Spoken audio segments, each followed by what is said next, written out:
This channel does not promote any violent, harmful, or illegal activities. All content provided by this channel is meant for an educational purpose only. বাসিন্দা প্রায় 2 লাখ, ভোটারের সংখ্যা 3060 আর নামবাদ মাত্র 548 জনের। খোঁজ নেই 331 জনের। কিন্তু এরা কারা? এসআইআর আবহে গুলশান কলোনিতে পরতে একটা রহস্য দেখা যাচ্ছে। গুলশান কলোনি ও সংলগ্ন চৌবাগান নোনাডাঙ্গায় এসআইআর এর ছবিতে রহস্য। ভোটার তালিকায় যাদের নাম নেই, সেই বাকি যারা বাসিন্দারা তারা কারা, কোথা থেকে এসেছেন? এসআইআর প্রক্রিয়ায় আদৌ কি অনুপ্রবেশকারীরা চিহ্নিত হলো?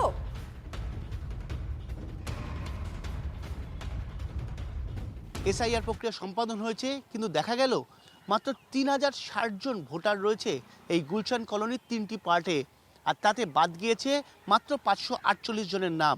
3060 জন ভোটার হলেও প্রায় 1,95,000-এরও বেশি কিছু মানুষ এই গুলশান কলোনিতে বসবাস করে। তারা কারা, তাদের পরিচয় কি, আদৌ কি তারা সঠিক নথি রয়েছে তাদের কাছে, তারা কোথা থেকে এসে বসবাস করছে? এসআইআর প্রক্রিয়ার সময় দেখা গিয়েছিল বিএলওর একাধিক প্রশ্নের মুখে তাদের পড়তে হচ্ছে। অর্থাৎ এই মানুষগুলো যে কসবা এলাকার ভোটার নয়, সেটা কিন্তু এসআইআর প্রক্রিয়াতেই প্রমাণিত হয়ে গিয়েছে। তাহলে তাদের নথি কারা খতিয়ে দেখছে, এই প্রশ্ন কিন্তু রয়েই যাচ্ছে।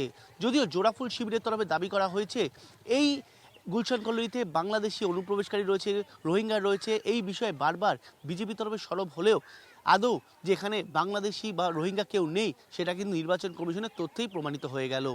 স্বাভাবিকভাবেই তারা যথেষ্ট স্বস্তিতে রয়েছে বলেই জোড়াফুলের তরফে দাবি করা হয়েছে।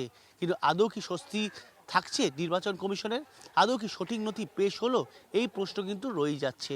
ক্যামেরায় অমিত দাসের সঙ্গে শান্ত ভট্টাচার্য, টিভি9 বাংলা, গুলশান কলোনি, কসবা। বাংলাদেশিদের লুকিয়ে থাকার জায়গা, অপরাধীদের জায়গা গুলশান কলোনি। তো তৃণমূলকে নিশানা করে অভিযোগ করছে বিজেপি। নির্বাচন কমিশনের তথ্যই বলছে যে এই এলাকায় কোন বাংলাদেশি বা রোহিঙ্গা নেই। এসআইআর তথ্য হাতিয়ার করে পাল্টা বিজেপিকে কটাক্ষ তৃণমূলের। পুরো গুলশান কলোনিতে 3 লাখ লোক থাকে, মানে একটা বিধানসভা এরিয়ায় যত লোক থাকে তার থেকে বেশি, তার থেকে প্রায় লাখখানেক বেশি, প্রায় 1.5খানা বিধানসভা হয়ে যায়। কিন্তু সেখানে ভোটার হচ্ছে 3টে বুথের। এবার 3000-এ যদি 300 বা 200 পাওয়া যায়, সেটা অস্বাভাবিক নয়। কিন্তু আপনি অঙ্কটা করছেন 3 লাখের ওপর, স্বাভাবিকভাবে তখনই অঙ্কটা ভুল হচ্ছে। 2700 ভোটারের মধ্যে যদি 200 জন শিফটেড বা ডেথ হয়, ঠিকই আছে, ধরে নিতে হবে কম বেশি। সব তো এরা নিজের নাম ঠিকানা বাবার নাম সঠিক লেখাবে না, অর্ধেকই ভুলভাল লেখাবে, এটাই স্বাভাবিক। এইগুলো নিয়ে বিজেপির যারা এখানকার নেতা, যাদের আমরা বলি ছাগলের থার্ড বাচ্চা, যারা লাপাতে থাকে কেন্দ্রীয় নেতাদের দৃষ্টি আকর্ষণ করার জন্যে, তারা এই সবগুলো ভুল তথ্য, এই রোহিঙ্গা, অনুপ্রবেশ, গুলশান কলোনি, তাতে অনেক লোক, মুসলমান মানেই টেরোরিস্ট, এইসব বুঝিয়ে অমিত শাহ এবং নরেন্দ্র মোদীজির মাথাটা খারাপ করে মানুষ বিজেপিকে প্রত্যাখ্যান করে। সেইটা ওরা বাহানা করছে। একটা গান আছে, পিনে ওয়ালে কো পিনে কা বাহানা চাইয়ে, সেরকম বিজেপির হচ্ছে হারনে ওয়ালে কো হারনে কা বাহানা চাইয়ে।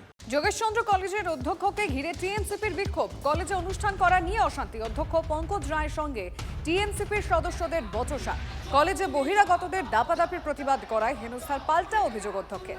নিরাপত্তা চেয়ে পুলিশকে ফোন পঙ্কজ রায়। আমাদের এখানে রুষার কাজ হচ্ছে, একটা চিঠি দেওয়া হয়েছে যে প্রিন্সিপাল ষড়যন্ত্র করে কাজ করছে। রুষার আনইউজ টাকা, সেন্ট্রাল গভর্নমেন্টের টাকা, স্টেট গভর্নমেন্ট, এএনসি, পিডাব্লিউডি কাজ করছে। শুধু আমরা মাঝখান থেকে মনিটর করা ছাড়া আমাদের কোনো কাজ নেই। তাতে আমরা কোথায় এটা করছি, এবং একদম unparliamentary word they are using, entering into my room. এরা তো মূলত দে আর aided by TMCP, all the people in the name of, আমি এদের অনেকের ছবি আপনাকে দেখিয়ে দেব ফেসবুক থেকে, তারা তাদের একদম অস্তিত্ব আছে। এবং বাইরে ক্যান্টিনে বসে, যেহেতু ইউনিয়ন রুম নেই, সেখান থেকে এরা মনিটর করে, যেরকম ইনস্ট্রাকশন আসছে মোবাইলে সেরকম শাউটিং করছে, স্লোগান দিচ্ছে। It's very unfortunate. আমি লালবাজারকে অলরেডি জানিয়েছি, লোকাল পিএসকেও জানিয়েছি।